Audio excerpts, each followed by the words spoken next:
बहुत पुरानी बात है। एक शहर था जहाँ के लोग अल्लाह को भूल चुके थे। हर तरफ मूर्तियाँ थीं और जुल्म जिंदगी का हिस्सा बन चुका था। उसी शहर में कुछ नौजवान रहते थे जो मूर्तियों को नहीं बल्कि सिर्फ एक अल्लाह को मानते थे। शहर का राजा बेहद जालिम था। उसका हुक्म बिल्कुल साफ था, या तो मेरे देवी देवताओं को मानो या अपनी जान से हाथ धो बैठो। नौजवान डर तो गए, लेकिन उनका ईमान कमज़ोर नहीं पड़ा।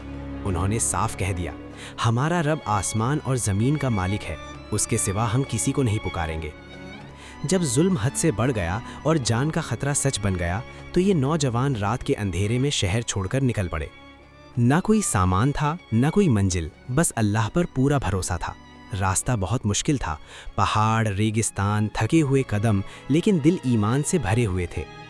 सफ़र के दौरान उन्हें पहाड़ों के बीच एक गुफा मिली, वही उनकी पनाह बन गई। गुफा के अंदर उन्होंने हाथ उठाकर अल्लाह से दुआ की, ऐ हमारे रब, हमें अपनी रहमत अता फरमा और हमारे लिए रास्ता आसान कर दे। अल्लाह ने उनकी दुआ कबूल फरमा ली। उन पर एक गहरी नींद छा गई, ऐसी नींद जो दिनों की नहीं, सालों की नहीं, बल्कि सदियों पर भारी थी। दिन गुजरते गए, साल बनते गए और साल सदियों में बदल गए। 300 साल बाद अल्लाह के हुक्म से वे जाग उठे। उन्हें लगा जैसे वे बस एक दिन या शायद उससे भी कम सोए हों। भूख लगी तो उन्होंने शहर जाकर खाने का इंतज़ाम करने का फैसला किया। लेकिन जब वे शहर पहुंचे तो सब कुछ बदल चुका था।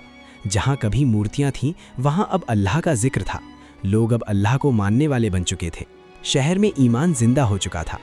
तब सब समझ गए कि ये नौजवान कोई आम लोग नहीं, बल्कि अल्लाह की एक जिंदा निशानी है। ये घटना सिर्फ एक कहानी नहीं थी, बल्कि एक पैगाम थी कि जिसकी हिफाजत अल्लाह करता है, वक्त, ताकत और सल्तनत भी उसका कुछ नहीं बिगाड़ सकती। इसीलिए अल्लाह ने इस वाक़ये को कुरान में हमेशा के लिए ज़िंदा कर दिया, ताकि जब भी ईमान कमज़ोर पड़े, ये याद रहे कि अल्लाह कभी कमज़ोर नहीं होता।